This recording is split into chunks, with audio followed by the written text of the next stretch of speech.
जो कि सोयाबीन हमारा एक मेन जो है प्रोडक्ट है जो कि पोल्ट्री फीड में यूज होता है। Yes. अब पोल्ट्री मील जिसे कहते हैं पोल्ट्री फीड की प्रोडक्शन में यूज होता है। पोल्ट्री मील के लिए सोयाबीन जो है मेन इंग्रेडिएंट था इन द पास्ट। अब उसका अल्टरनेटिव भी वो सर्च कर रहे हैं। उसकी जब इम्पोर्ट की गई तो आई डोंट नो कि इसमें क्या पॉलिसी मैटर्स थे या गवर्नमेंटल इश्यूज थे internal. I am not aware of that कि वो क्या वजह बनी कि उसको ऐसा एक उसकी एक एनवायरनमेंट क्रिएट किया गया कि जो जेनेटिकली मॉडिफाइड जो जीएम क्रॉप्स जिसे कहते हैं उनमें कैंसरस मटेरियल है जो कि ये इस चैनल के ज़रिए पोल्ट्री फीड के ज़रिए या पोल्ट्री मीट के ज़रिए इंसानों में आएगा और कैंसर फैलाएगा। तो ये इस वजह से उसकी जितनी भी शिप्स बोट की गई थी वो सारी बोट पे उसको काफ़ी देर तक रोका गया।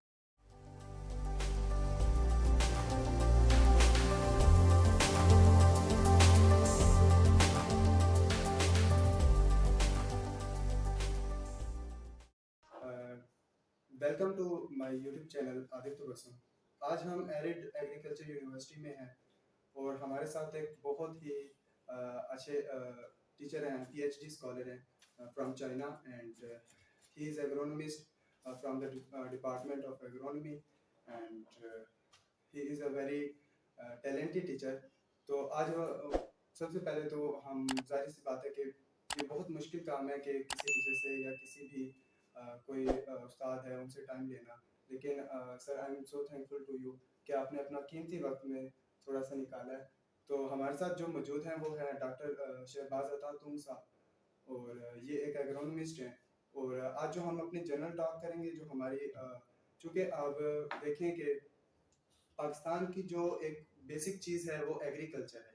अगर हम इस पे बात करें तो ये हम कहते हैं कि पाकिस्तान की एक बैकबोन है।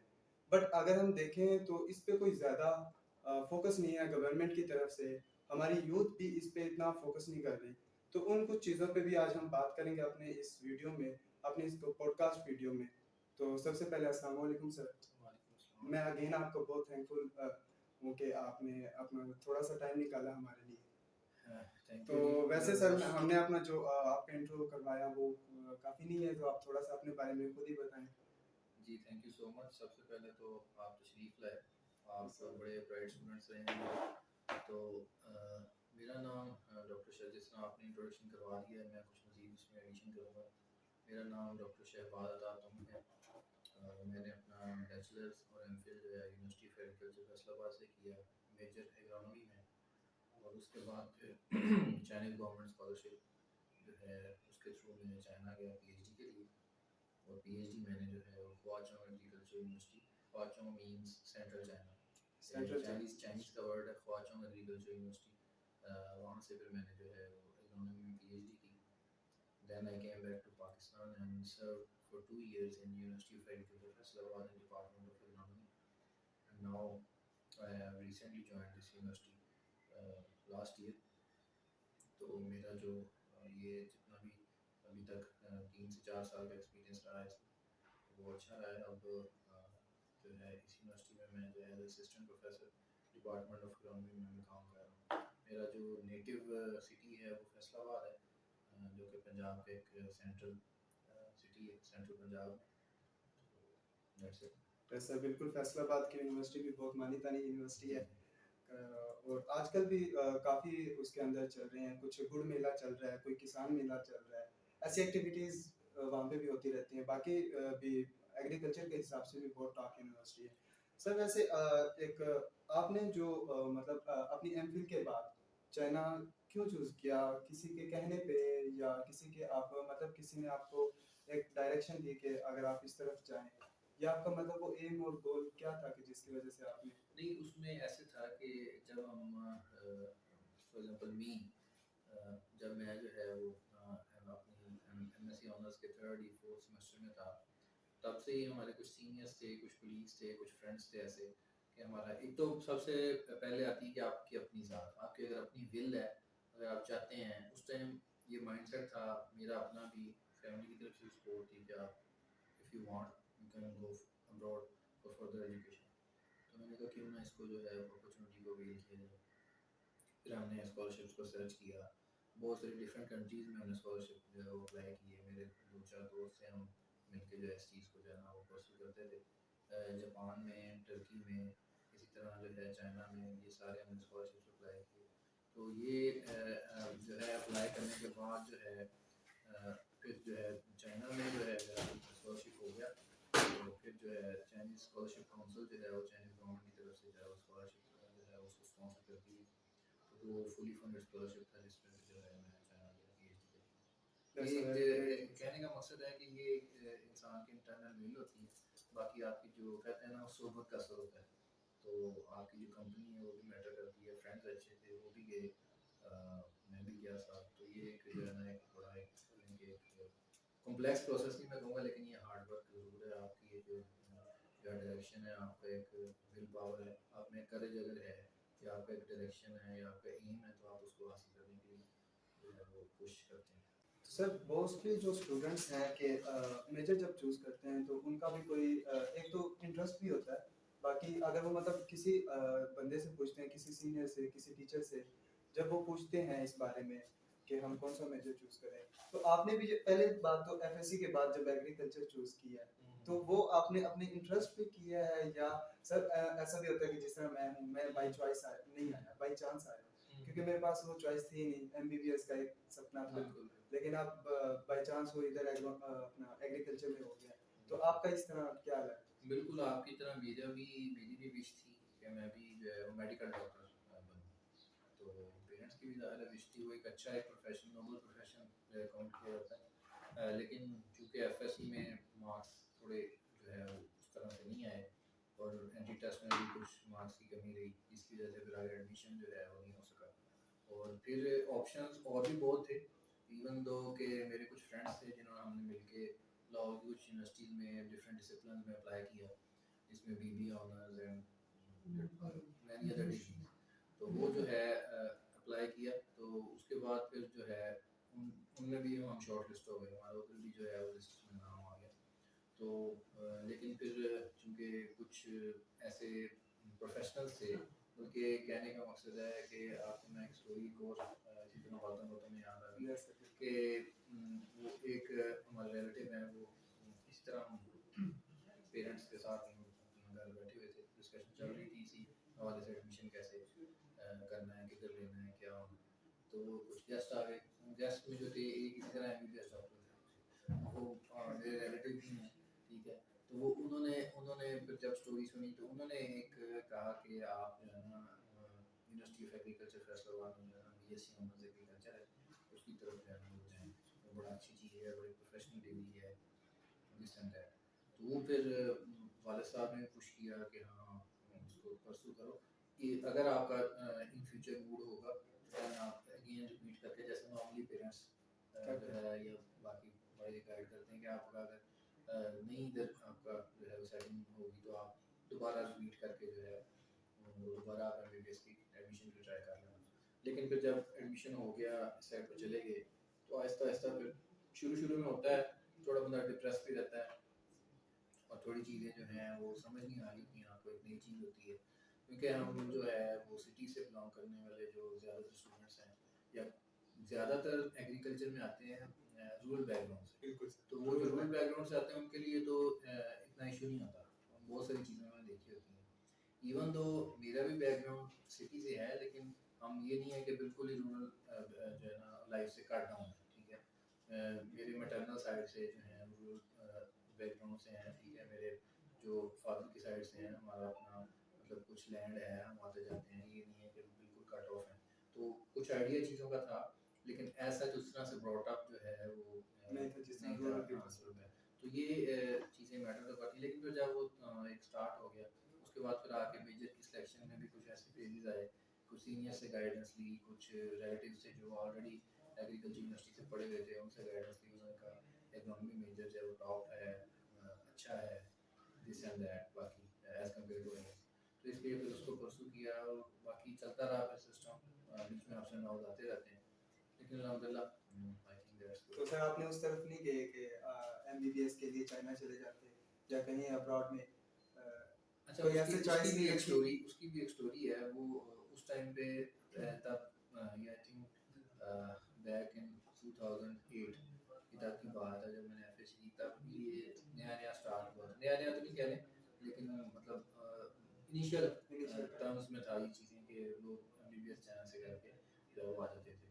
तो उस टाइम पे इस बारे में भी डिस्कशन चली, लेकिन वो ज़्यादा वो स्टेप लेना था शायद उस एज में मैं तो शायद वो ले थोड़ा लेता, लेकिन पेरेंट्स के लिए शायद वो नहीं था, उनके लिए मतलब भेजना भी इतना वो नहीं था ईज़ी। तो इसलिए फिर मैं जो है उसको परस्यू नहीं कर सका। वैसे सर जिस तरह आप अपने एग्रीकल्चर के बाद चाइना गए हैं, तो आप मतलब न्यू कमर्स को, जिस तरह हम स्टूडेंट्स हैं, उनको क्या सजेस्ट करेंगे कि आप बीएस करने के बाद चाइना जाके एमफिल करें या एमफिल करके फिर चाइना जाएं, या आपका मतलब ऐसा क्या आइडिया है कि आप चाइना जाना मतलब अलाउ करेंगे? जिस तरह कहते हैं ना कि किसी को एडवाइस देना, तो ब्रॉड में जाके कोई एग्रीकल्चर करें या कोई और भी फील्ड है, तो या आप ये सोचते हैं कि पाकिस्तान में बहुत अच्छी तालीम है तो पाकिस्तान में ही लेना चाहिए? तो इस बारे में अगर देखें, अगर एजुकेशन पॉइंट ऑफ व्यू से बात की जाए तो मेरा ख्याल है पाकिस्तान की एजुकेशन अच्छी है, ये नहीं मैं कहूँगा बुरी है, ठीक है, एवरेज है, ठीक है। इसमें बहुत सारे फ्लॉज भी हैं, बहुत सारी चीज़ों में इम्प्रूवमेंट्स की ज़रूरत है, ठीक है। चाइना में एक्चुअली लैंग्वेज बैरियर है थोड़ा सा, जो एक आपको प्रॉब्लम क्रिएट कर सकता है, लेकिन just for few months in the start अगर आप लैंग्वेज पे कंट्रोल जो है वो कर लेते हैं या लैंग्वेज जो है सीख लेते हैं, तो मेरा ख्याल है कि उनकी जो बेसिक जो एग्रीकल्चर बेसिक चीज़ें हैं वो बड़ी स्ट्रॉन्ग हैं, और उनके जो स्टूडेंट्स थे जितना मेरा एक्सपीरियंस है उसमें कि जो उनके बैचलर और एमफिल के स्टूडेंट्स आते थे पीएचडी में, वो बहुत उनका नॉलेज जो बेसिक चीज़ें जो है वो बहुत उनके कॉन्सेप्ट क्लियर होते थे। तो एजुकेशन जो है वो दोनों जगह की अपना अपना उसका एक मतलब ड्रॉबैक्स भी हैं, एडवांटेजेस भी हैं। तो मेरा ख्याल है कि आप बैचलर्स के बाद भी अगर एमफिल के लिए जाएँ तो वो एक बहुत अच्छी अपॉर्चुनिटी हो सकती है।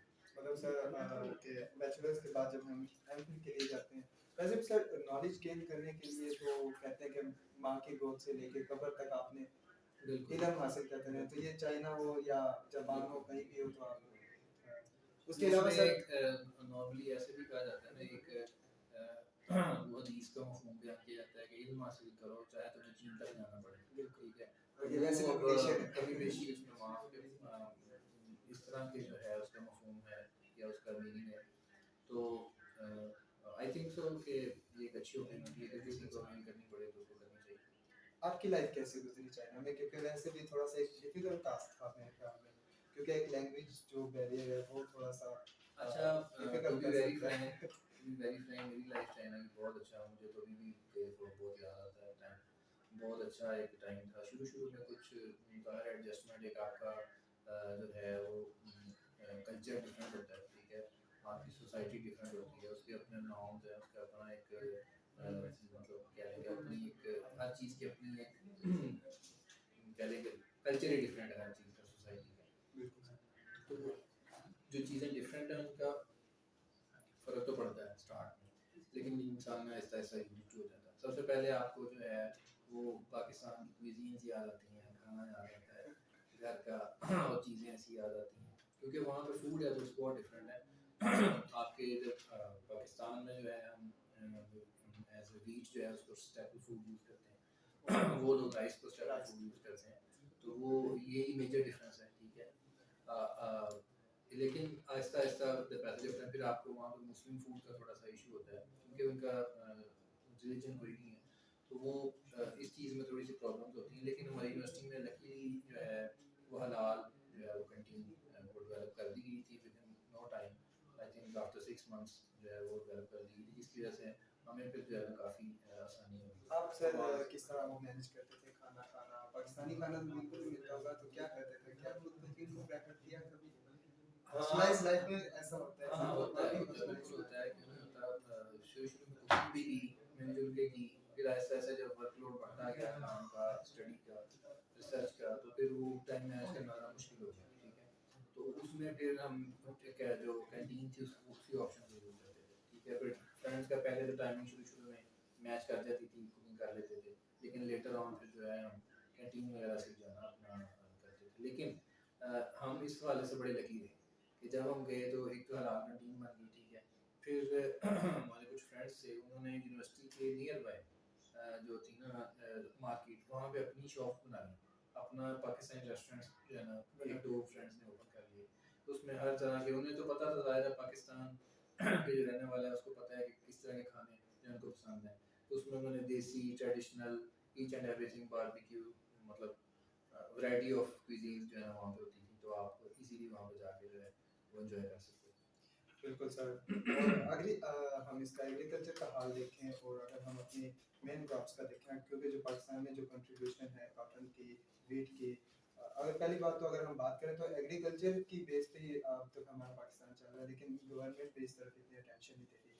और अगर हम इस तरह बात करें तो कौन सी ऐसी मेजर क्रॉप्स हैं, या उनके जो चाइना के अंदर ऐसी कौन सी चीज़ें हैं, क्रॉप्स हैं, या कौन सी ऐसी फसलें लगाई जाती है जिनकी वजह से, वैसे तो उनकी स्टेपल फूड भी मतलब राइस है, तो मोस्टली राइस ही ग्रोन होती होगी, और इनके अलावा कौन कौन सी मोस्टली वो क्रॉप्स ग्रो होती हैं। देखिए जी, एग्रीकल्चर जो है वो तो एक ऐसा सेक्टर है जिसके बगैर आपकी कंट्री जो है वो सर्वाइव नहीं कर है? सकती। बिल्कुल। आजकल तो देखिए फूड सिक्योरिटी का बहुत बड़ा इशू है, ठीक है।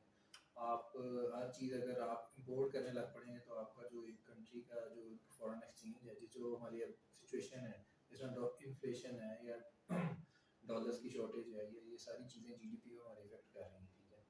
तो कलेक्टिवली देखा जाए तो एग्रीकल्चर एक बहुत बड़ा सेक्टर है, ठीक है। बहुत इम्प्रूवमेंट की ज़रूरत है, ठीक है। इसमें मेन जो क्रॉप्स हैं, जिसमें वीट, मेज, राइस, कॉटन, शुगर केन, ये 5-6 जो मेन क्रॉप्स हैं, crops। इनका मेन रोल है इसमें। अगर चाइना की बात की जाए इसी वजह से, तो चाइना की एग्रीकल्चर बहुत बेहतर है, बहुत अच्छी है, ठीक है। इवन दो मैंने कुछ चीज़ें ऑब्जर्व की हैं कि वहाँ की जो सॉयल है, शायद वो जिन जिन एरियाज में हमने विजिट किया है, शायद पाकिस्तान से उनकी सॉयल कम प्रोडक्टिव है, और उनकी जो सॉयल है वो इतनी मतलब कह लें कि मतलब वेल मैनेज्ड नहीं है, ठीक है। लेकिन they are getting full full potential out of that. तो वो डिफरेंट क्रॉप्स उनकी जो हैं वो उसको जो है वो ग्रो कर रहे हैं, और अपनी जो लोकल प्रोडक्शन उसको भी मीट कर रहे हैं, इवन तो वो एक्सपोर्ट भी कर रहे हैं, उससे अच्छा खासा फॉरेन एक्सचेंज जो है वो उसको जो है वो मतलब मैनेज कर रहे हैं। और राइस उनकी स्टेपल फूड है, सारा जो राइस है वो वहाँ पे ग्रो करते हैं। फिर उसके अलावा कॉटन, अगर कॉटन की बात की जाए, तो चाइना जो है वो रिसेंट 1 या 2 साल पहले तो वो लीडिंग कॉटन प्रोड्यूसर था, ठीक है। यूएसए और चाइना, ये दोनों कंट्री जो है आगे पीछे जो है वो एक दूसरे के साथ कम्पीट करते रहते हैं, चाइना कॉटन में लीडिंग प्रोड्यूसर है। तो मेरा ख्याल है कि हर एग्रीकल्चर क्रॉप की जो इंडस्ट्री बहुत फ्लरिश कर चुकी है, और they are far ahead, they are far. Yes sir. But I think कि जो कॉटन की प्रोडक्शन में अगर हम देखें तो 5 टॉप पे अगर हम बात करें तो इंडिया, चाइना, यूएसए, हाँ जी, पाकिस्तान इंडिया, तो आई थिंक चौथे पांचवें हाँ नंबर पे हाँ आता जी, है। पाकिस्तान जो है टॉप लीडिंग कॉटन प्रोड्यूसर में इंडिया भी रिसेंटली अभी काफ़ी ऊपर काफी आया है। हो गया, काफी तो ऊपर आया है। India, USA, China, Brazil and then Pakistan. Sir ऐसी कौन सी चीजें हैं कि अगर पहली बात तो हमारी जो गवर्नमेंट है वो इतनी अटेंशन क्यों नहीं है इस बारे में, वो इतना, अगर मतलब उनकी जो अटेंशन है वो एग्रीकल्चर की तरफ क्यों नहीं है, और उनकी अटेंशन ऐसे कैसे हो सकती है कि जो एग्रीकल्चर को वो फुल कोई सब्सिडीज दें, कोई किसानों के लिए कोई काम आसान करें, कोई दूसरी ऐसी मुहिम चलाएं, जिस तरह अभी वीट मुहिम चलती है, वीट कैंपेन है, तो इस तरह की कोई एक्टिविटीज क्यों नहीं होती? हाँ, ये आपका बहुत वैलिड पॉइंट है। मैं समझता हूँ कि जिस तरह वीट की कैंपेन चलाई जाती है, वीट सोइंग कैंपेन, या जिस तरह, तो इस तरह बाकी क्रॉप्स की भी चलनी चाहिए। चलिए चलिए। वीट के लिए तो एक्चुअली गवर्नमेंट का पॉइंट ऑफ व्यू ये होता है कि ये हमारी स्टेपल क्रॉप है, ठीक है। तो इसको स्टेपल क्रॉप जो है इसकी कमी को पूरा करने के लिए, या हमारे जितने लोग हैं उनको जो है ना एटलीस्ट जो फूड सिक्योरिटी है, उस पॉइंट ऑफ व्यू से इसकी कैंपेन चलाई जाती है। लेकिन जो बाकी क्रॉप्स हैं, जिस तरह अगर मैं आपकी कॉटन की बात कर रहा हूँ, या राइस देख लें, राइस हमारा पाकिस्तान का बासमती वैरायटी है, जो कि बहुत फेमस है इंटरनेशनली, बहुत सारी कंट्रीज में वो एक्सपोर्ट किया जाता है। तो ये एक बहुत बड़ा बिजनेस है। इसी तरह अगर आप जो है शुगर केन को देखें, वो हमारी शुगर इंडस्ट्री है, ठीक है। तो कोई भी क्रॉप ऐसे मेज देख लें, उसमें बहुत सारा साइलेज और एनिमल्स के लिए यूज़ हो रहा है, उनकी खाने के लिए। या कॉर्न इंडस्ट्री है, जिसमें कॉर्न की बहुत सारी प्रोडक्ट्स हैं, बिल्कुल सर। कॉर्न फ्लेक्स हैं, और बाकी पॉपकॉर्न्स हैं, बच्चे खाते हैं। उसके अलावा बहुत सारी ऐसी जो है प्रोडक्ट्स हैं जो मेज़ से बनती हैं। मेज़ कुकिंग ऑयल है, ठीक है। हमारा बहुत सारी जो इम्पोर्ट है वो कुकिंग ऑयल की है, ठीक है। If I am not wrong, some billion dollars. तो इस इम्पोर्ट में भी इसका जो है वो उसको कम करने के लिए उसमें रोल प्ले किया जा सकता है। और last but not the least, जो कॉटन है, वो एक ऐसी क्रॉप है कि इसको वाइट गोल्ड भी कहा जाता है, ठीक है। वाइट गोल्ड इसलिए कहा जाता है क्योंकि टेक्सटाइल इंडस्ट्री में इसका बहुत मेजर रोल है। अब आप जितने भी गारमेंट्स देख रहे हैं, हमारे क्विल्ट्स हैं, ब्लैंकेट्स हैं, घरों की चीज़ें हैं, जितनी आम हाउस होल्ड की, हमारी डेली लाइफ की, वो सारी चीज़ें जो हैं वो इसी टेक्सटाइल इंडस्ट्री से रिलेटेड हैं। और टेक्सटाइल इंडस्ट्री आगे जितनी हमारी एक्सपेंड कर रही है, वो हमारा सारा एक्सपोर्ट का जो मटेरियल है वो प्रिपेयर कर रहे हैं। उसको जब आप एक्सपोर्ट करेंगे तो आपकी फॉरेन एक्सचेंज जो है वो कमाएगी। तो ये एग्रीकल्चर सेक्टर के अंदर जितनी मेजर क्रॉप्स हैं, they have very big role. और उसके अलावा अगर मोस्टली जो रीजन्स हैं जिनमें हम कॉटन को ग्रो करते हैं, तो जो मेरे ख्याल में मुल्तान आई थिंक जी, ये कॉटन की मोस्टली जो स्पेसिफिक एरिया है वो है southern Punjab. South. Southern Punjab जिसको हम जनूबी पंजाब भी कहते हैं, उसमें मुल्तान, बिहाड़ी, डीजी खान, ठीक है, और इसके अलावा ये राजनपुर, भक्कर, लिया, और ये इस तरह के जो एरियाज हैं ये जहाँ पे टेम्परेचर ज़्यादा है, या कह लें कि एक जोनिंग के टाइप तरह से उसको डिवाइड किया गया, कॉटन उस एरिया में ज़्यादा फ्लरिश की गई। तो वो एरिया जो है ज़्यादातर कॉटन के लिए जो है ना फेमस है। और उस एरिया में कॉटन की अब रिसेंटली हमारा इतना ड्रास्टिक डिक्लाइन जो है, एक तो फ्लड उसकी रीज़न है, ठीक है, लेकिन फ्लड से पहले भी हमारी सिचुएशन कंट्री की कोई प्रोडक्शन की बहुत अच्छी नहीं थी। वो 15 मिलियन बेल से तकरीबन 2-3 मिलियन बेल्स पे आ चुकी थी। यस तो उसकी रीज़न ये थी, जो मेजर रीजंस मतलब हैं कुछ, उसमें ये है कि फ्लरिशमेंट ऑफ शुगर इंडस्ट्री, और बहुत सारी शुगर मिल्स उस एरिया में लगाई गई, हालांकि वो एरिया जो है वो कॉटन इंडस्ट्री का है। तो जब एक दूसरी क्रॉप इंडस्ट्री वहाँ पे डेवलप कर दी जाएगी तो फार्मर की जो क्रेडिबिलिटी है वो लूज हो जाएगी। फार्मर कहेगा कि यहाँ पे तो शुगर केन की इंडस्ट्री है, तो मैं शुगर केन लगाता हूँ, वो इजीली सेल हो जाएगा और उसको इजीली उसका रिटर्न मिल जाएगा। तो जो कॉटन इंडस्ट्री थी, एक तो उसकी ये रीज़न थी कि कॉटन जो क्रॉप उसकी प्रोडक्शन में डिक्लाइन आया है। दूसरा ये था कि उसका इंसेक्ट पेस्ट अटैक, इसमें बहुत ज़्यादा पिंक बॉल वर्म का अटैक बहुत ज़्यादा था। इसका कंट्रोल जो है वो कुछ हद तक हुआ भी, लेकिन कम्प्लीटली उस पर ओवरकम नहीं किया गया। फिर तीसरा ये था कि बहुत सारी नॉन रेकमेंडेड वैराइटीज़ जो है यूज़ हो रही थी, जिसकी वजह से कंटेमिनेशन रही और बहुत ज़्यादा प्रोडक्शन जो है उसमें कमी आई। फिर उसके अलावा आप देख लें कि गवर्नमेंट की जो कोई मार्केट की पॉलिसी है, उनको कोई ऐसी नहीं थी जो कि इन चीज़ों को कवर अप कर सकती, ठीक है।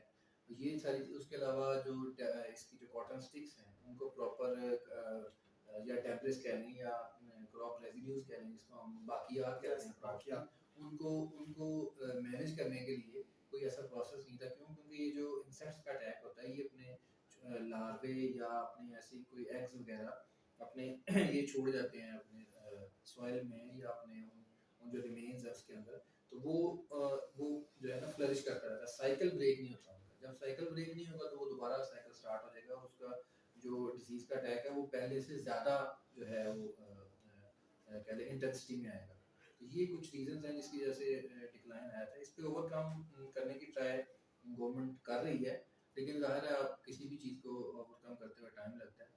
तो वी आर होपफुल कि इंशाल्लाह इसको अगर सर देखें अभी फ्लड के जिस तरह अभी आया है तो बहुत ज़्यादा रेनफॉल हैवी रेनफॉल भी बहुत ज़्यादा थी फ्लड ने तो जिसकी वजह से वॉश आउट कर जी दिया। उसने तो वॉश आउट कर दिया। अभी हैवी रेनफॉल थी जिसकी वजह से साउथर्न पंजाब में भी कॉटन की प्रोडक्शन बहुत ज़्यादा डिक्रीज हो गई थी, लेकिन उसकी वजह से अब वो कम थी तो जिस तरह कहते हैं कि डिमांड जो सप्लाई डिमांड वाला जो एक लॉ है वो लग जाता है कि जितनी ज़्यादा चीज़ हमारे पास होती है तो उसकी प्राइस कम हो जाती है। तो उसके जो अगर हम साइड इफेक्ट्स देखें तो एक तो हमारे जो पाकिस्तान के अंदर है कॉटन की, एक तो प्रोडक्शन लास्ट टाइम बहुत कम हुई है फ्लड की वजह से। अब दूसरा फ्लड की वजह से हमारी जो सोइल थी सिंध की स्पेशली, क्योंकि हम सिंध भी एक बहुत कंट्रीब्यूट है कॉटन की प्रोडक्शन में, तो सिंध वाले एरियाज में बलूचिस्तान वाले एरियाज में जो फ्लड आया है जो हमारी सोइल खराब हुई है, अब वो उसके लिए क्या स्ट्रेटजीज हैं या ऐसे गवर्नमेंट की तरफ से या आप जो सजेस्ट करते हैं तो ऐसा क्या हो कि वो जल्द अज जल्द रिकवर हो और हम दोबारा मतलब उस पॉइंट पे तो नहीं आ सकते लेकिन बहुत जल्द उस पॉइंट तक ये रीच जो कर मैंने जाए। कुछ पॉइंट्स आपको पहले बताए हैं, ये पॉइंट्स कह लें कि फ्यूचर रिकमेंडेशंस के लिए हैं, ठीक है। कुछ पॉइंट्स तो ये जो मैंने आपको बताया कि शुगर की प्रॉपर जोनिंग एक तो की जाए, सबसे पहले की जाए कि कौन सी क्रॉप्स किन एरियाज में लगाई जाएंगी, ठीक है। फिर उसका कुछ मैयर जो मैंने आपको बताया है कि रिकमेंडेड वैराइटीज यूज़ की जाएँ, जो नॉन रिकमेंडेड वैराइटीज हैं उनको सख्ती से जो है उसको कंट्रोल किया जाए, ठीक है। फिर उनकी जो रिमेन्स हैं उनका प्रॉपर डिस्पोजल किया जाए, ठीक है। उसके अलावा हाई टेम्परेचर एरिया जो हैं वहाँ पे, क्योंकि इसकी बीटी वैरायटी एक आपको शायद आपके नॉलेज में हो, बीटी वैरायटी की ये एक स्ट्रेन था बैसिलस thuringiensis बैक्टीरिया का, जिसकी वजह से ये जेनेटिकली मॉडिफाइड एक वैरायटी आई थी। लेकिन उसकी उस तरह से एक्सेप्टेबिलिटी हाई टेम्परेचर की वजह से उस एरिया में नहीं हो सकी उस तरह से जिस तरह होनी चाहिए थी। क्योंकि ये 36, 7, 8 डिग्री तक टेम्परेचर जो है उसको बियर करती है, लेकिन वहाँ पे नॉर्मली जो है 45, 48, 47 तक, हम 50 days तक में भी टेम्परेचर जो है उस साइड पे चला जाता है। तो इसकी वजह से ये भी एक प्लान था। तो ये इस तरह की चीज़ें, जो सबसे जो मेजर चीज़ है वो मैं समझता हूँ कि प्रॉपर जोनिंग करनी चाहिए, ठीक है, कि किस एरिया में कौन सी क्रॉप जो है वो प्रॉपर हमारे एनवायरनमेंट या बाकी रिसोर्सेज के हवाले से वो ठीक रहेगी, ठीक है। तो बस I think यस सर, बिल्कुल। अगर हम इसमें देखें कि कॉटन की जो हमारी प्रोडक्शन है वो इस लास्ट टाइम तो बहुत कम रही है, लेकिन अगर हम उससे पिछले ईयर्स की बात करें तो आई थिंक राउंड अबाउट कोई 6 बिलियन बेल्स से ज़्यादा थी। तो उस टाइम क्या कॉटन की जो प्रोडक्शन थी वो इनफ थी कि हमारे पाकिस्तान की इंडस्ट्रीज भी चलती रहें और वो एक्सपोर्ट भी होती रहे, या मतलब इस तरह प्रोडक्शन होती है कि हम एक्सपोर्ट कर सकें कॉटन? नहीं, ये रिसेंटली जो कुछ सालों में जो कॉटन प्रोडक्शन हुई है ये तो बिल्कुल इनफ नहीं थी ना। हमारी लोकल डिमांड्स भी मीट उससे नहीं हो सकती थी। इवन हम एज अ फोर्थ या फिफ्थ लार्जेस्ट प्रोड्यूसर हम इंपोर्ट करना शुरू कर दी थी। हमारी ये सिचुएशन जो है वो लोकल प्रोडक्शन की बन आ गई गई। थी। लेकिन इन द पास्ट हम जो है 15 मिलियन बेल्स, जैसा मैंने बताया आपको, 13 to 15 मिलियन बेल्स हम हासिल करते रहे हैं, और वो हमारी लोकल प्रोडक्शन में यूज़ होती थी, हम एक्सपोर्ट भी करते थे। तो ये चीज़ें जो हैं इसमें जो है गैप तो बहुत ज़्यादा है। तो ये इसको कवर करने के लिए मल्टीपल मेजर जो है उसको करने की ज़रूरत है। और उसके अलावा सर जो मोस्टली हम जो अगर आप बीटी कॉटन की बात करें तो, और बाकी जो कुछ वैरायटीज़ हैं जो जेनेटिकली मॉडिफाइड वैरायटीज़ हैं, तो हम उन्हें एक्सपोर्ट ही सॉरी इंपोर्ट ही क्यों करते हैं? पाकिस्तान के अंदर जो ऐसा रिसर्च वर्क कॉटन पे नहीं हो रहा, या कोई ऐसी वैरायटीज़ नहीं निकल रही जो अगर ओवर इरिगेशन है, ओवर रेनफॉल है, हैवी रेनफॉल्स हैं, उनको थोड़ा सा बियर कर सके, हैवी टेम्परेचर को बियर कर सके? क्योंकि मेरे ख्याल में जब तक हम अपने इन चीज़ों को एक पॉइंट रख के उनको कोई ऐसी वैरायटीज नहीं निकालते, ऐसा कोई काम नहीं करते, तो I think it's become very difficult for us to control that such जी टाइम। बिल्कुल, आप बिल्कुल सही बात कर रहे हैं कि इन सारी चीज़ों का रिलेशन है रिसर्च से, ठीक है। और रिसर्च के लिए चाहिए हैवी फंडिंग, ठीक है। तो हमारे जैसी कंट्री में जिसमें अभी हमारी कुछ ऐसे लोकल, या कह लें कि हमारे इंडिजिनस ऐसे इश्यूज हैं कि जिनको ओवरकम या मीट अप करने के लिए हमें प्रॉब्लम्स आ रही हैं, तो रिसर्च आती है बाद में। फिर तो रिसर्च के लिए फंडिंग उस तरह से अवेलेबल नहीं है, जिसकी वजह से जो यूनिवर्सिटीज़ हैं या रिसर्च इंस्टीट्यूट्स हैं जो कि कह लें कि इस चीज़ में रोल प्ले करते हैं, वो उस तरह से शायद अपने आप को उस लेवल तक नहीं लेके जा पा रहे, या कोई ऐसी सिग्निफिकेंट जो अचीवमेंट हासिल नहीं कर पा रहे जो हमें चाहिए, जिसकी हमें ज़रूरत है, जो कि नीड ऑफ दी आवर है। तो आई थिंक ये उसमें एक रिसर्च अभी फंडिंग सर की। रिसेंटली एक ऐसा भी हुआ था कि जब हमें अपना जब कह रहे थे कि कॉटन की कुछ वैरायटीज जब इंपोर्ट कर रहे थे पाकिस्तान, अब वो वहाँ से इंपोर्ट करते हैं तो हम डॉलर्स में करते हैं, तो यहाँ आके फिर वो प्राइस भी बहुत ज़्यादा हो जाती है। जब अभी हुकूमत के पास, गवर्नमेंट के पास ये थी, वो कहते हैं कि सख्त नहीं थी कि उसे इंपोर्ट कर सके, तब उन्होंने कहा कि ये जो एक चीज़ है वो ठीक नहीं है, जिसे हम कहते हैं जेनेटिकली मॉडिफाइड ऑर्गेनिजम्स हाँ कहते जी हैं। बिल्कुल, तो आप उस टाइम मतलब वो आई थिंक सोयाबीन की बात कर रहे हैं। सोयाबीन, जैसे सोयाबीन क्रॉप में ये हुआ है कि रिसेंटली, जो कि सोयाबीन हमारा एक मेन जो है वो प्रोडक्ट है जो कि पोल्ट्री फीड में यूज होता है। यस अब पोल्ट्री मील जिसे कहते हैं, पोल्ट्री फीड की प्रोडक्शन में यूज होता है। पोल्ट्री मील के लिए सोयाबीन जो है मेन इंग्रेडिएंट था इन द पास्ट। अब उसका अल्टरनेटिव भी वो सर्च कर रहे हैं। उसकी जब इम्पोर्ट की गई तो आई डोंट नो कि इसमें क्या पॉलिसी मैटर्स थे या गवर्नमेंटल इश्यूज थे internal, I am not aware of that, कि वो क्या वजह बनी कि उसको ऐसा उसकी एक एनवायरनमेंट क्रिएट किया गया कि जो जेनेटिकली मॉडिफाइड जो जीएम क्रॉप्स जिसे कहते हैं, उनमें कैंसरस मटेरियल है जो कि ये इस चैनल के ज़रिए, पोल्ट्री फीड के ज़रिए या पोल्ट्री मीट के ज़रिए इंसानों में आएगा और एक कैंसर फैलाएगा। तो ये इस वजह से उसकी जितनी भी शिप्स बोट की गई थी वो सारी बोट पे उसको काफ़ी देर तक रोका गया। फिर कुछ हमारे इंटरनल इश्यूज भी थे, डॉलर्स की एक्सचेंज एंड समथिंग, वो हम यहाँ पे वो नहीं डिस्कस करें तो हाँ बेहतर है। वो हम हमारी उसमें कोई यस नहीं सर। ऐसा नॉलेज। तो वो उसकी वजह भी बहुत सारे हुई, तो ये इन चीज़ों की वजह से जो है ना बहुत सारी वो इंडस्ट्री भी बहुत suffer and still they are suffering, poultry industry suffering a lot. आपको पता है कि जो कंज्यूमर तक अब जो पर केजी पोल्ट्री मीट है, I think it has almost crossed 650। तो ये एक आम जो एक आम इंसान इस मुल्क का रहने वाला है या आम एक गरीब इंसान है, तो वो आई थिंक अफोर्ड नहीं कर पा सर रहा। वो तो मेरे ख्याल में पोल्ट्री तो बहुत दूर की बात, आजकल तो वेजिटेबल्स हैं और फ्रूट्स वगैरह हैं, वो भी इतने एक्सपेंसिव हो गए हैं कि बहुत एक आम इंसान के लिए बहुत मुश्किल हो गया है इस काम जी को। बिल्कुल ऐसे ही है। इसमें ये सारी चीज़ें जो हैं ये इंटरकनेक्टेड हैं, एग्रीकल्चर सेक्टर के अंदर सारी चीज़ें जो है इंटरकनेक्टेड हैं। अब ये रिसेंट जितने भी इशूज हैं सारे इंटरकनेक्टेड हैं, तो ये इनको जो है वो लुक आफ्टर करने की जरूरत है। जो टेक्निकल अगर हम कुछ पॉइंट्स की बात करें कि जो लो यील्ड ऑफ कॉटन के कॉजेज हैं, तो उसमें I think main less germination है, क्योंकि कॉटन पे अगर हम देखें तो एक शायद पता नहीं फार्मर्स को वो सही तरह से उसको जर्मिनेट नहीं कर पाते, या कोई ऐसी वजह है। आप क्या लगता है कि ऐसे कौन से मेजरमेंट्स हैं या ऐसा कौन सा हमें ऐसा काम करना चाहिए जिससे जो हमारी सीड की जो जर्मिनेशन है कॉटन की वो अच्छी हो सके, क्योंकि प्लांट पॉपुलेशन जो है वो बहुत ज़रूरी होती है सबसे पहले, क्योंकि अगर प्लांट्स की पॉपुलेशन ही कंप्लीट नहीं है तो आई थिंक जो कॉटन की जो हमारी एक डिजायर्ड यील्ड है जो हम चाहते हैं तो वो नहीं मिल सकती। इसमें मुख्तलिफ चीज़ें डिपेंड करती हैं कि आपका सोइंग मेथड्स कौन से हैं, ठीक है, आप कितना सीरियल जो अप्लाई कर रहे हैं, ठीक है, किस तरीके से कर रहे हैं, ठीक है, आपकी सॉइल की कंडीशन क्या है, ठीक है, आपके उसमें ऐसी मॉइस्चर अवेलेबिलिटी कितनी है, ठीक है, तो ये डिफरेंट फैक्टर्स हैं। फिर आपकी उसकी टेक केयर, लेट्स से आपने सोइंग की किसी भी तरीके से, आपकी रेनफॉल आ जाती है वेरी नेक्स्ट डे, ठीक है, या आपके जो है कुछ ऐसे एरियाज हैं जिनमें आपकी जो सॉइल है वो बिल्कुल लेवल नहीं है, ठीक है, इसमें पानी जो है वो कह लें किसी भी सोर्स से आपका पानी जो है वो उन सीड्स को किसी भी तरीके से नुकसान पहुंचा सकता है, ठीक है।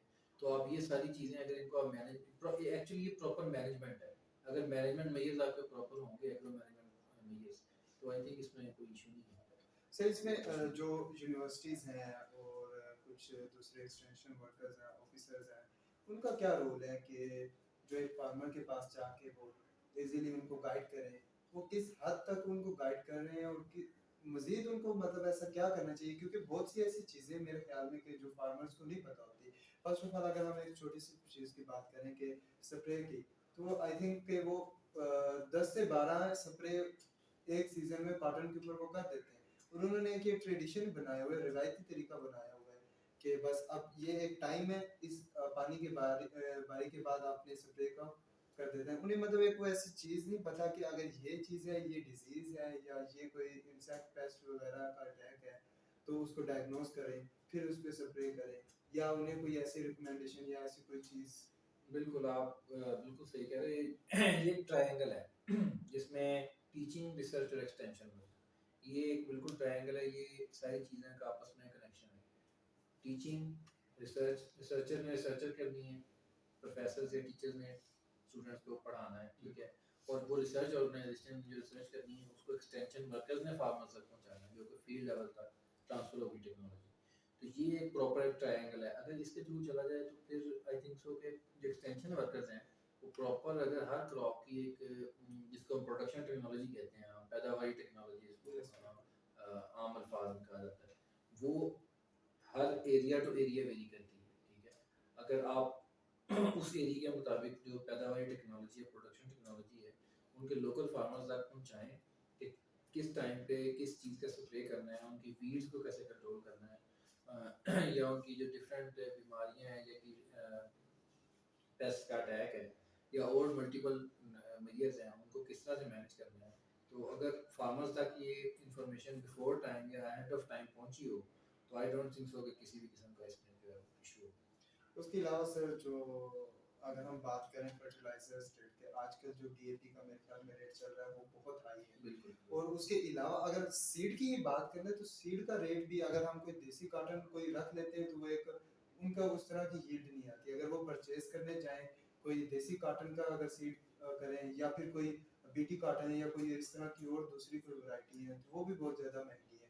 तो इस पे गवर्नमेंट ने कोई सब्सिडीज वगैरह या कोई ऐसा काम। इसमें ना हर चीज़ में हमारी जो हमारी जो कंट्री है उसमें हर चीज़ में ना एक सेक्टर डेवलप हुआ हुआ है, ठीक है। सीड का भी एक सेक्टर डेवलप हुआ है प्राइवेटली, गवर्नमेंट लेवल पे तो है, गवर्नमेंट इस पे प्रॉपर वर्कआउट करती है, प्रॉपर टैगिंग करती है, सीड की सर्टिफिकेशन होती है, प्रॉपर डिपार्टमेंट्स हैं जो कि सीड की सर्टिफिकेशन करते हैं, उनका प्रॉपर टैग्स लगते हैं कि ये सर्टिफाइड सीड्स हैं, इनको आगे डिसेमिनेट किया जाए। वो बहुत सारे लोगों को मिलते हैं, वो सर मेजोरिटी को नहीं मिलते, ठीक है। Majority को फार्मर जो है वो एक कैरी ओवर सीड यूज करता है, तो कहते हैं carry over procedure. Carry over procedure means के जो या लेफ्ट ओवर सीड, जो पिछली क्रॉप का उसने सीड कलेक्ट किया, कुछ सीड उसने जो है वो आगे यूज कर लिया, कुछ रख लिया, ठीक है, आगे फिर उसको यूज कर ली। तो वो जिस तरह हम वीट में यूज करते हैं कि वीट जब उसको मल्टीपल यूज करते हैं तो उसमें वो एक कह लें कि इम्प्योरिटीज आ जाती हैं या उस तरह से परफॉर्मेंस वो नहीं दे सकता, क्योंकि एनवायरनमेंट हमारा टाइम टू टाइम चेंज हो रहा है। तो ये एक तो चीज़ें हैं, लेकिन उसमें जो प्राइवेट सेक्टर डेवलप हो चुका है तो हर उसको कंट्रोल करने की ज़रूरत है कि नॉन सर्टिफाइड सीड जो है उनकी जो है ना ट्रेडिंग हो रही है, ठीक है, तो उसको कंट्रोल करने की ज़रूरत है कि वो फार्मर्स को ये बताया जाता है कि सर्टिफाइड सीड है, आप ले लें, खरीद लें, वो इजीली अवेलेबल होता है, डोर टू डोर अवेलेबल होता है। लेकिन जो गवर्नमेंट ऑर्गेनाइजेशन है वहाँ पे आपको सीड जाके लेना पड़ता है, ठीक है, या आपको कह लें कि थोड़ा सा उसमें मेहनत करनी पड़ती है सीड को कलेक्ट करने के लिए। तो वो अगर कोई आप उस लेवल तक या सीड को कलेक्शन करने में आप कामयाब हो जाते हैं, तो आई थिंक जो सर्टिफाइड सीड है और जो आम मार्केट में सर्टिफाइड सीड के नाम से बिक रहा है उसमें एज ऑफ डिफरेंस। उसके अलावा भी सर अगर हम देखें ना तो हमारे जो फार्मर्स हैं वो इतने आई थिंक फाइनेंशियली तौर पे स्ट्रांग नहीं है, जी क्योंकि देखें एक फार्मर है, अब उसने लेनी उधार चीज़ है, अब वो एक जाएगा किसी शॉप कीपर के पास, उसे जाके इतना सा, अब जो शॉप वाला बंदा है वो क्या कहेगा, जिसे हम अपने आम जुबान में कहते हैं आड़ती, तो वो क्या कहते हैं कि ये ले जाएं आप, ये बेस्ट है, इसे इस्तेमाल करें। अब हमारा जो फार्मर है, एक तो वो छोटे स्केल का फार्मर है, उसकी कोई इतनी ज़मीन नहीं है, 2 एकड़ 3 एकड़ 4 एकड़, उसमें उसने अपना पूरा साल चलाना होता है, इनकम भी उनकी फिर 6 महीने बाद आनी है, कोई उनकी डेली इनकम भी नहीं है, तो सारी चीज़ें मुश्किल होती हैं। अब उनके लिए वो चीज़ें हैंडल करना कि वो बिल्कुल बिल्कुल आप सही फरमा रहे हैं। इसमें मल्टीपल इश्यूज, जैसे मैंने बताया ना कि हर हमारे सेक्टर में एक सिंपल वर्ड में कहें कि एक माफिया है हर सेक्टर में, ठीक है। तो ये भी ये जो जिस तरह मिडल मैन जिसे कहते हैं, आड़तिया जिसे आप कह रहे हैं, तो ये भी एक सेक्टर डेवलप हुआ है, ठीक है। तो ये क्या है कि ट्रेडिंग, ये भी ट्रेडिंग कर रहे हैं, एक जगह से चीज़ ली, अपना प्रॉफिट रख के आगे दे दी, ठीक है, और उसकी मार्केटिंग भी की कि अच्छा है बुरा है जिस तरह आप बता रहे हैं। तो ये एक, अब इन चीज़ों को गवर्नमेंट लेवल पे कंट्रोल किया जा सकता है। इसमें जो म्यूनसिपल कॉर्पोरेशंस हैं या जो मार्केट कमेटीज़ हैं, ठीक है, उनका ये इसमें स्पेसिफिक रोल होना चाहिए, जो गवर्नमेंट के इदारे हैं, कि उनको इस तरह की एक्टिविटीज़ को कंट्रोल करना चाहिए, ताकि फार्मर जो है उसकी एक तो क्रेडिबिलिटी ख़राब ना हो, ठीक है, उसका यकीन बना रहे इदारों पे, ठीक है, और दूसरा ये कि उसको बेहतर चीज़ें टाइमली मिलती हैं। इस तरह के DAP आप बता रहे हैं कि उसकी 13 to 14,000 पर बैग आई थिंक उसका रेट है, जो कि पहले 5-6 हज़ार में भी मिलती थी, और अब वो ब्लैक में भी शायद इतने की नहीं मिल रही। तो यूरिया 3 to 4,000 था, अब 7-8,000 तक रफली। तो ये जो है चीज़ें इसमें जो है इसमें बिल्कुल जो है इस पर फोकस या कह लें कि इसको लुक आफ्टर करने की ज़रूरत है। हाई यील्डिंग के लिए सर कहते हैं कि अब आपने खाद भी ज़रूरी है, स्प्रे भी ज़रूरी है, DAP ज़रूरी है, तो कोई ऐसा अल्टरनेट या जिसमें हम कम फर्टिलाइज़र यूज़ करें। एक तो पहली बात तो फार्मर्स को इतना वो पता ही नहीं होता कि उन्होंने कौन सी खाद किस टाइम पे यूज़ करनी है, या कोई स्प्रे है जिस तरह वो किस टाइम पे यूज़ करनी है।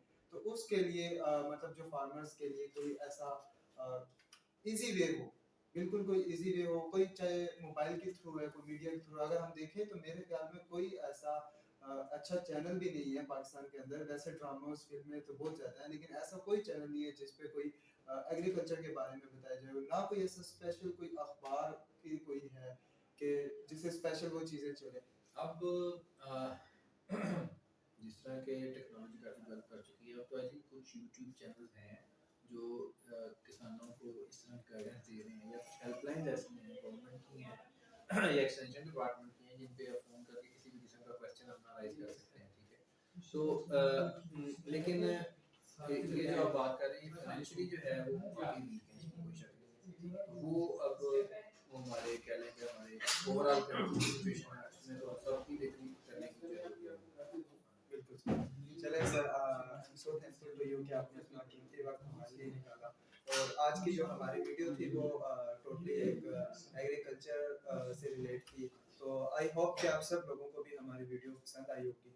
और उसके अलावा हमने जो अपनी वीडियोस में कॉटन के बारे में बात की है और बाकी दूसरे क्रॉप्स के बारे में बात की है। अगर आप लोगों का इससे रिलेटेड कोई क्वेश्चन हो, आप मुझसे पूछना चाहें या हमारे सर से पूछना चाहें, तो आप हमें कमेंट कर सकते हैं और इंशाल्लाह हम आपको ज़रूर रिप्लाई करेंगे। तो आप बस लास्ट टाइम बस वो कहते हैं कि हमारे चैनल को लाइक और सब्सक्राइब ज़रूर कीजिएगा और बेल आइकन भी दबाइएगा ताकि जो नई वीडियोस हैं वो आप तक टाइमली पहुंच सके। अल्लाह हाफ़िज़।